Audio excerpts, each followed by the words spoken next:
Viewers, পটল দিয়ে আমরা অনেক তরকারি রান্না করে থাকি। তো আজ আমি আপনাদেরকে দেখাবো এমন একটি তরকারি যেটা আপনারা খাওয়ার পর দেখার পর অবাক হয়ে যাবেন। আসলেই অসাধারণ স্বাদ। আমি ট্রাই করেছি, আপনারাও একবার ট্রাই করে দেখবেন। তো ভিউয়ার্স, আজ আমি আপনাদেরকে রান্না করে দেখাবো সেই পটল দিয়ে গরুর কলিজার তরকারি। তো চলুন শুরু করা যাক। ভিউয়ার্স, আমি এখানে হাফ কেজি পটল নিয়েছি, ছিলে 2 খণ্ড করেছি। আর এখানে হাফ কেজি আলু নিয়েছি, সেটাও ছিলে 2 খণ্ড করে নিয়েছি। এখন এটা আমি ভাজতে বসিয়ে দিচ্ছি।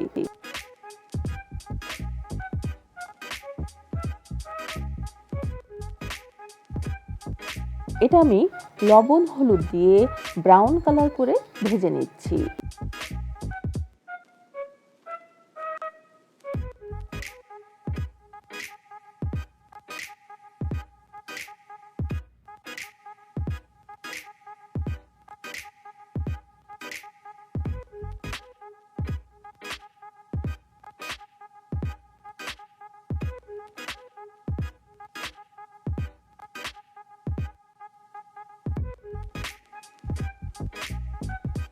এবার আমি চুলার পর একটা পরিষ্কার পাতিল দিয়ে দিচ্ছি, তাতে 50 গ্রামের মতো সরিষার তেল দিয়ে দিচ্ছি এবং সাথে দিয়ে দিচ্ছি 1 চিমটি জিরা।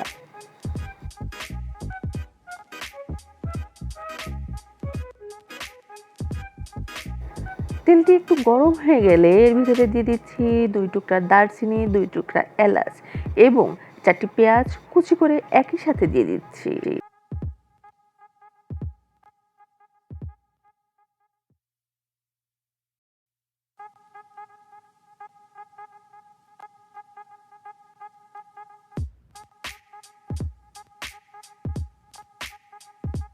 পেঁয়াজটি বাদামি কালার হয়ে আসলে আমি এর ভিতরে হাফ কেজি কলিজা দিয়ে দিব।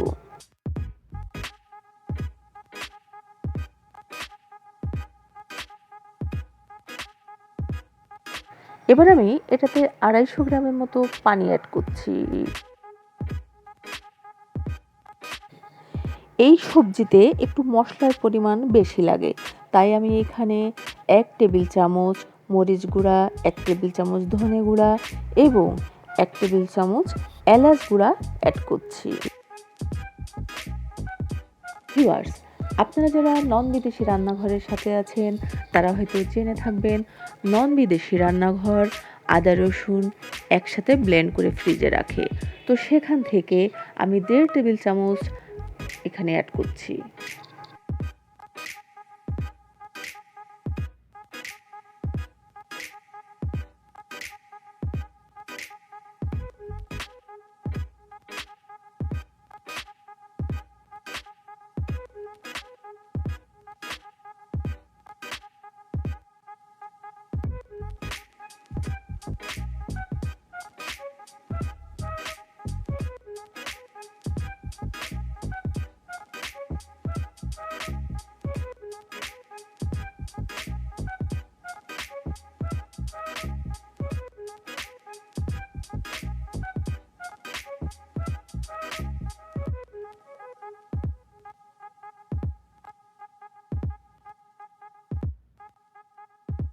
ভিউয়ার্স, মশলা মিশ্রিত কলিজাটি ভালো করে কষানো হয়ে গেলে আমি আগে থেকে ভেজে রাখা আলু পটল এর ভিতর ঢেলে দিচ্ছি।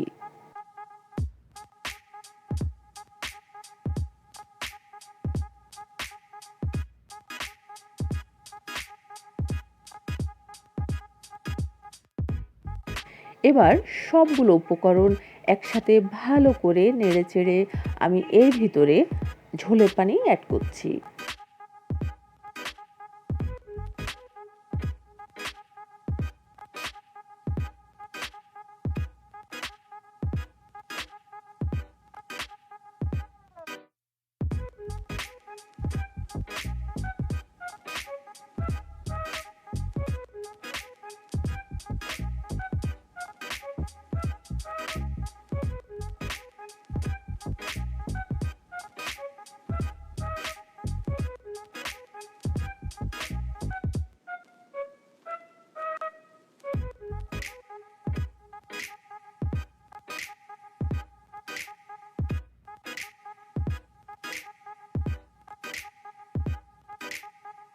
ভিউয়ার্স, সবজির সুন্দর একটি ঘ্রাণ আসার জন্য আমি এখানে শেষ পর্যায়ে 8-10টি কাঁচামরিচ দিয়ে দিচ্ছি। তো ভিউয়ার্স, আমার রান্না প্রায় শেষ। যখন আপনি দেখবেন যে আপনার তরকারির নিচে ঝোল নেমে গেছে, মশলা তেল উপরে উঠে আসছে, তখনই আপনি বুঝে নেবেন আপনার রান্না শেষ হয়ে গেছে। ভিউয়ার্স, মনে রাখবেন পটল কলিজার কারি রান্না করতে হয় মাখো মাখো করে। তো গাইজ, রেসিপিটি যদি ভালো লেগে থাকে লাইক করুন, কমেন্টস করুন, শেয়ার করুন এবং সাবস্ক্রাইব করে পাশে থাকা বেল বাটনটি বাজিয়ে দিন। আবার দেখা হবে নতুন কোনো রেসিপি নিয়ে। ততদিন পর্যন্ত আল্লাহ হাফেজ।